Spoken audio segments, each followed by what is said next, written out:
بسم اللہ الرحمن الرحیم۔ القرآن الکریم انتہائی مختصر تعارف 27واں پارہ قال فما خطبکم۔ قرآن مجید فرقان حمید کے 27ویں پارے کی ابتدا سورۃ الذاریات کی بقیہ آیات، پھر مکمل سورۃ الطور، سورۃ النجم، سورۃ القمر، سورۃ الرحمن، سورۃ الواقعہ اور مکمل سورۃ الحدید بھی اسی پارے کی زینت بنی ہوئی ہیں۔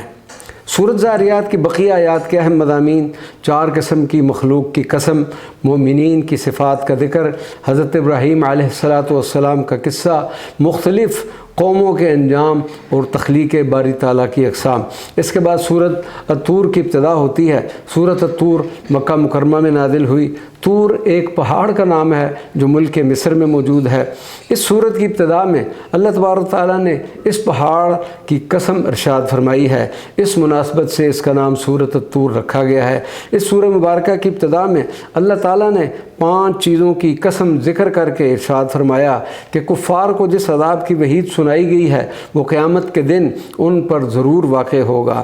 پھر مجرمین کا انجام، تلقین کا انجام اور حضور نبی کریم صلی اللہ علیہ وسلم سے خطاب مبارک ہے۔ اس کے بعد سورۃ النجم کا آغاز ہوتا ہے جو مکہ مکرمہ میں نازل ہوئی۔ ستارے کو عربی زبان میں نجم کہتے ہیں۔ اس سورہ مبارکہ کی پہلی آیت میں نجم یعنی ستارے کی قسم ارشاد فرمائی گئی ہے۔ اسی مناسبت سے اس کا نام سورۃ النجم رکھا گیا ہے۔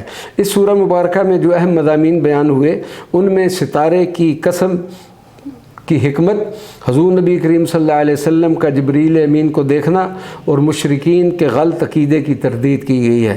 اس کے بعد سورۃ القمر کی ابتدا ہوتی ہے۔ چاند کو عربی میں قمر کہتے ہیں۔ اس سورہ مبارکہ کی پہلی آیت میں چاند کے 2 ٹکڑے ہو جانے کا بیان ہے۔ اس مناسبت سے اس کا نام سورۃ القمر ہے۔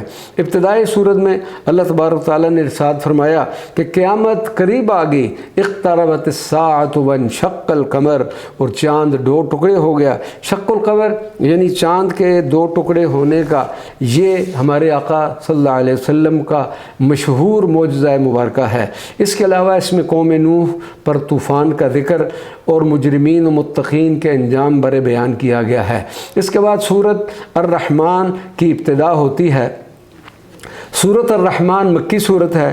اس کی ابتدا میں اللہ تبارک تعالیٰ کہ اسماء الحسنہ میں سے ایک اسم مبارک الرحمن کی وجہ سے اس سورت کا نام سورۃ الرحمن ہے۔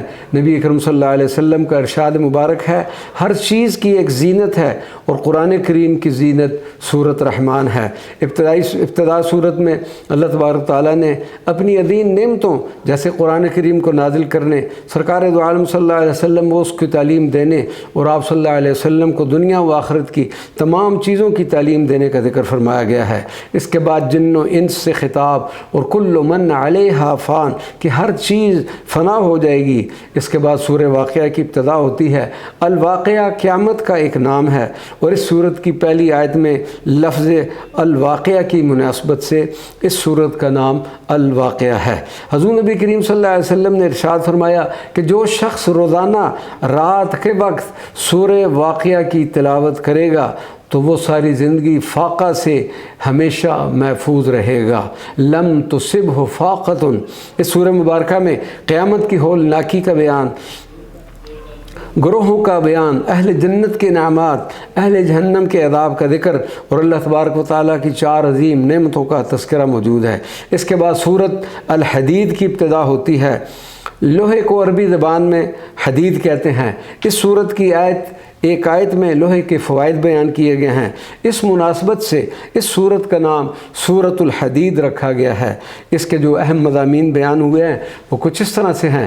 اول و آخر کا مطلب، انفاق فی سبیل اللہ کی ترغیب، صحابہ کے درمیان فرق مراتب، مومنین اور منافقین کا ذکر اور انبیاء کی بعثت کا مقصد۔ اللہ تبارک و تعالی ہم سب کو قرآن پاک کے فیوزات و برکات سے نوازے اور اپنی اس مقدس و معطر کتاب کے احکامات پر عمل کرنے کی بھی توفیق عطا فرمائے۔